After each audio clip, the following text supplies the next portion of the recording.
love the proposal. Get it in front of the Commissioner's Court and go the route that will deny anybody in the future. Concerned residents gathered in Millican today to hear about a new ordinance that could limit landfill development in the county. With no plans for a landfill, county leaders are taking precautions to prevent future issues. Our Donnie Tuggle is in the studio now with details on the county's plan. Donnie? Yeah, Justin, with no plans to develop or sell the county-owned site in Millican, Brazos County leaders hope that designated it as the only option for landfill development would deter future interest in such projects. Brazos County residents packed a meeting Sunday to hear the county's plan to restrict landfill development to a single site. The 100-acre site on Kathy Fleming Road, a former landfill from the 1980s, will be the only location for future landfills under the new plan. By designating that spot as the only place that a landfill can be, then the Commissioner's Court can have any control about whether one, if a company wants to come in and put in a private landfill, then the Commissioner's Court has some say-so about it. Otherwise, we don't. While some are worried that future elections could bring new commissioners who might reverse the potential ordinance.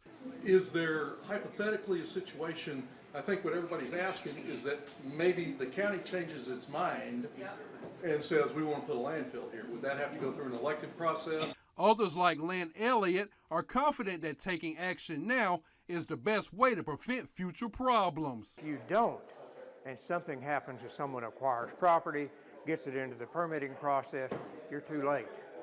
That could be detrimental. Now, with the support of the community, officials hope to finalize the ordinance in the coming weeks. We will get with our attorney to draw that ordinance for us.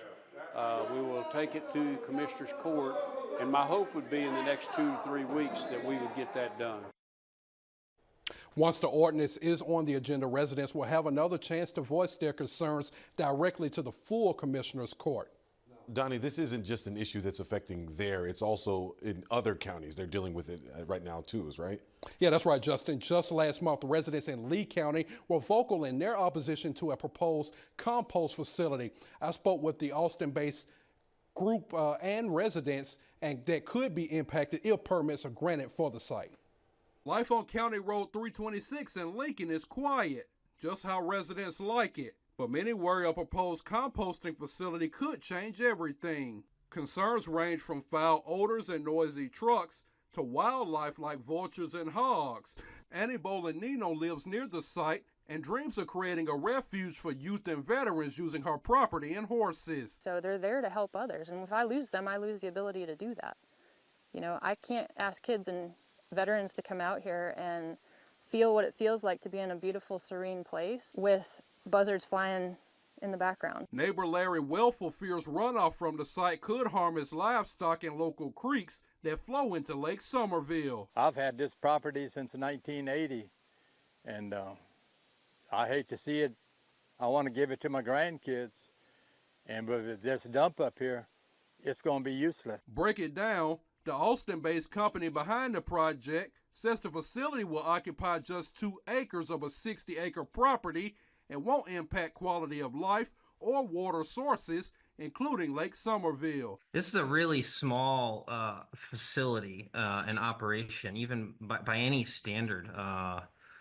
And so the idea that we could be impacting people tens of miles away is beyond a stretch, frankly. Residents are also uneasy about the company's past violations. Owner Jeff Payne says those issues were resolved and believes the project will benefit the community. I think once we start operating out there, people will calm down considerably because literally nothing's going to happen. There's going to be no change at all. You'll have to practically be on top of our piles to even know that they're there. Still, many here say their rural lifestyle is worth protecting. Just because we're unzoned or rural doesn't mean that they can just come out here and do whatever. Now, as for the permit in Lee County, the TCEQ is currently reviewing the application along with over 1,000 formal complaints filed by the residents. Justin, back to you. All right, Donnie, thank you. Switching